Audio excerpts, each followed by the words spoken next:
Assalamualaikum warahmatullahi wabarakatuh. Dalam video kali ini aku mau bahas tentang buku terjemahan Hidup Apa Adanya karya Kim Soo Hyun.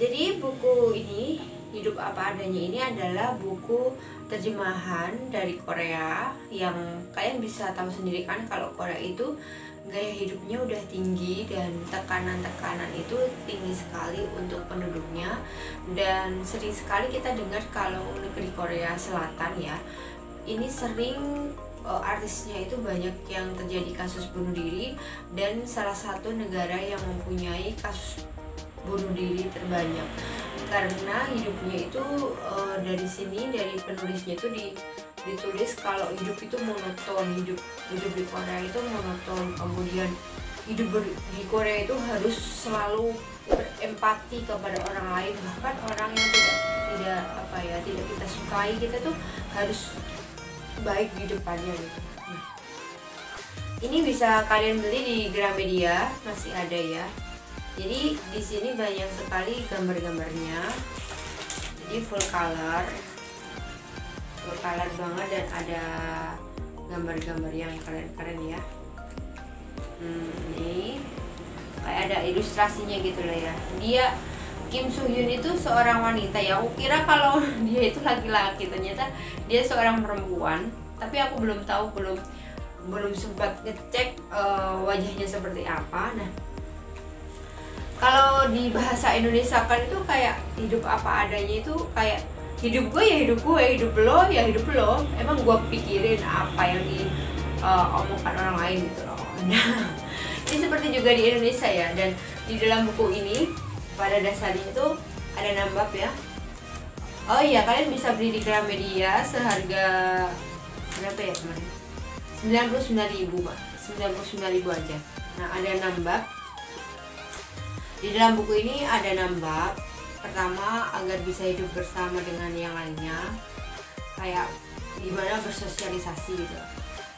Terus untuk dunia yang lebih baik, jadi kita tuh memandang dunia itu nggak sempit, nggak dengan pikiran kita yang sempit. Terus kemudian ada lagi untuk kehidupan yang berarti dan lebih baik, jadi mencintai diri sendiri gitu. Kemudian ada agar bisa hidup dengan menghormati diri sendiri, kemudian agar bisa hidup sebagai diriku sendiri, agar bisa tidak tenggelam dalam rasa cemas. Nah, aku mau bahas tentang agar bisa hidup dengan menghormati diri sendiri itu. Intinya di dalam buku ini tuh jangan memikirkan pandangan orang lain kepada kita. Ya hidup kita sendiri yang menentukan bahagia atau tidak itu bukan orang lain, tapi kita. Jadi yang mencintai diri kita itu juga kita sendiri. Jangan mengharapkan orang lain mencintai diri kita, tapi kita tidak mencintai diri kita sendiri. Dan umumnya diri kita capek, ya bilang aja nggak apa-apa. Kalau kita itu capek, bilang. Kalau nggak mengatakan seperti itu, bisa terjadi tekanan dan stres ya. Oleh karena itu kalau umumnya capek, bilang capek, umumnya kesal ya bilang kesal, bukan berarti lebay kan. Tapi kalau pandangan orang sekarang kan biasanya itu lebay. Oh, kamu lebay karena kamu kok apa ya, gitu aja nggak bisa gitu aja nangis gitu. Padahal itu manusiawi gitu loh.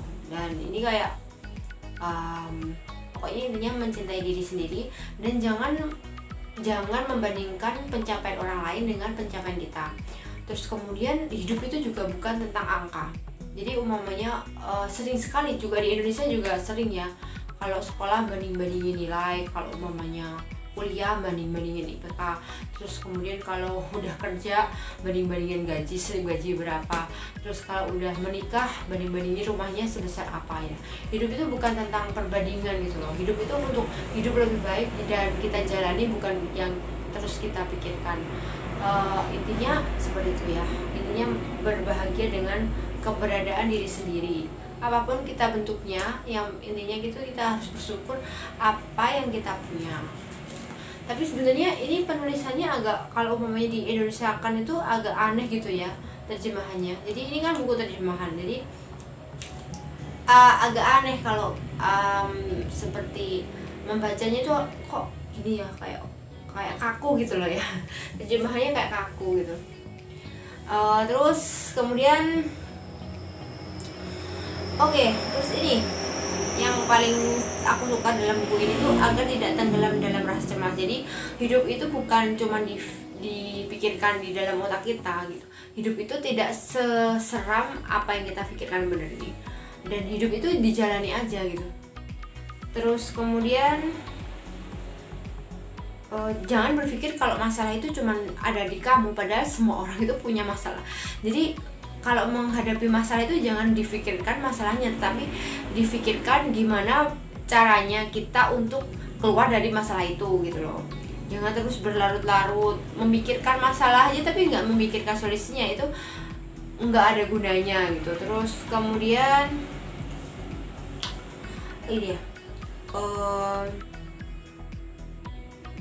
jangan memperpanjang kesedihan. Boleh sedih itu wajar, cuman jangan terlalu bahasanya lebay gitu loh. Ya sedih wajar, kalau umumnya ada sedih ya wajar.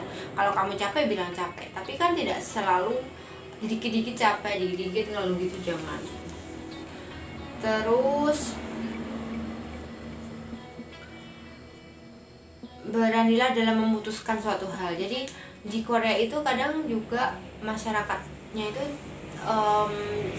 jiwa sosialnya kan tinggi ya. Jadi mereka itu terkadang tertekan karena ingin menyenangkan semua orang. Jadi di dalam buku ini tuh kamu jangan suka, tidak semua orang itu bisa suka denganmu.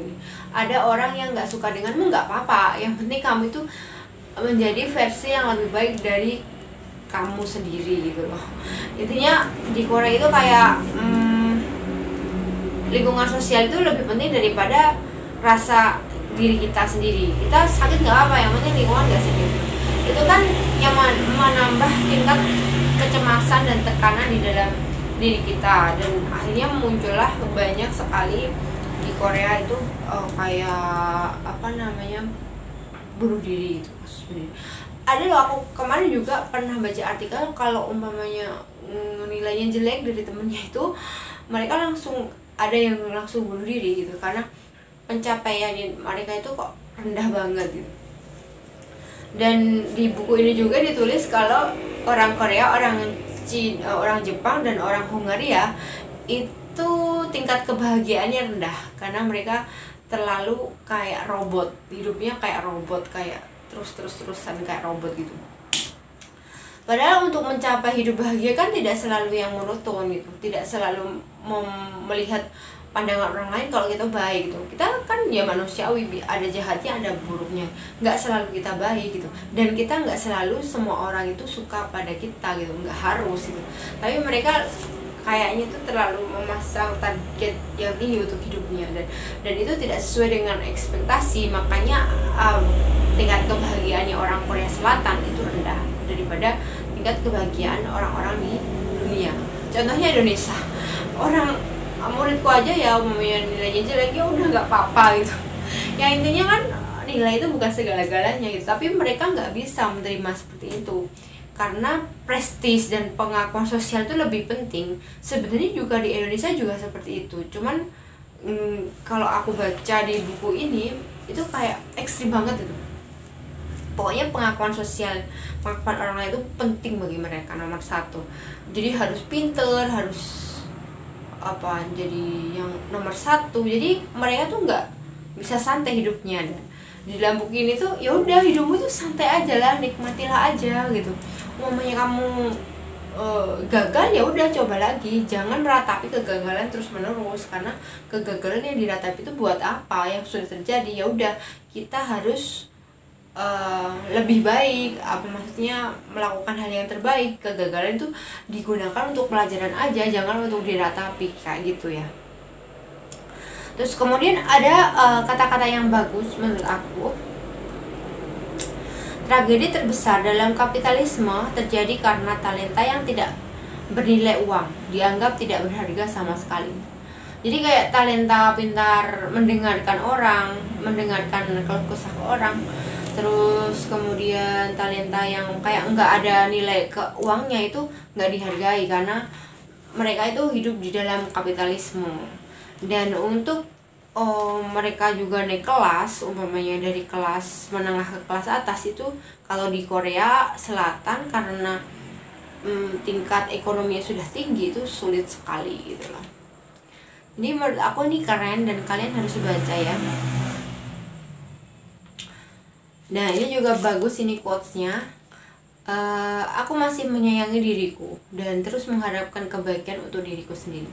Jadi kebahagiaan itu yang membuat bahagia itu diri kita sendiri, bukan orang lain. Dan jangan mengharap kebahagiaan dari orang lain gitu. Oke. Jangan berpikir kalau masalah itu cuman punya kamu aja. Terus mengkhawatirkan sesuatu yang belum terjadi. Ini biasanya terjadi overthinking ya, bahasa kerennya itu. Mengkhawatirkan sesuatu yang belum terjadi seperti membeli banyak barang tapi tidak langsung digunakan saat itu juga gitu.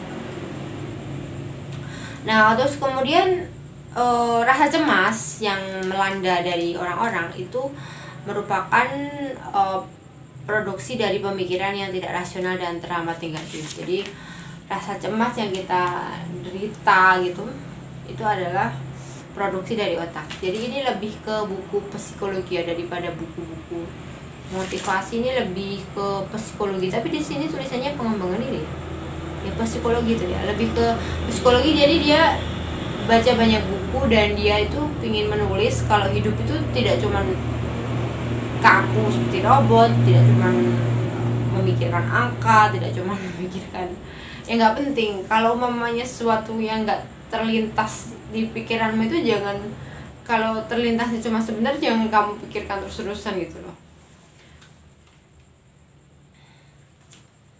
Jadi hidup yang kita alami itu sebenarnya lebih damai dibanding apa yang kamu pikirkan. Jadi di pikiran itu lebih ekstrim daripada yang terjadi. Oke, itu ya, mungkin itu aja. Tadi mana ya yang bagus itu? Nah ini. Oke, semoga bermanfaat ya. Oke, satu lagi. Jadi kan sudah rame nih, feed di Instagram itu pasti yang bahagia-bahagia. Dia menyoroti feeds di Instagram yang bahagia-bahagia itu tadi menimbul pencitraan untuk dirinya yang harus bahagia. Itu memamerkan hidup yang penuh kesenangan kepada orang lain adalah cara yang bisa menghancurkan hidup kita sendiri. Jadi harus senang, harus bahagia, harus fitnya itu harus di pantai, harus pakai baju bagus, outfitnya, OOTD-nya harus bagus. Itu malah menghancurkan hidup kita sendiri. Oke, semoga bermanfaat. Kalau bisa, kalau pingin pinjam bukunya, oke, aku pinjemin ke rumahku ya. Thank you.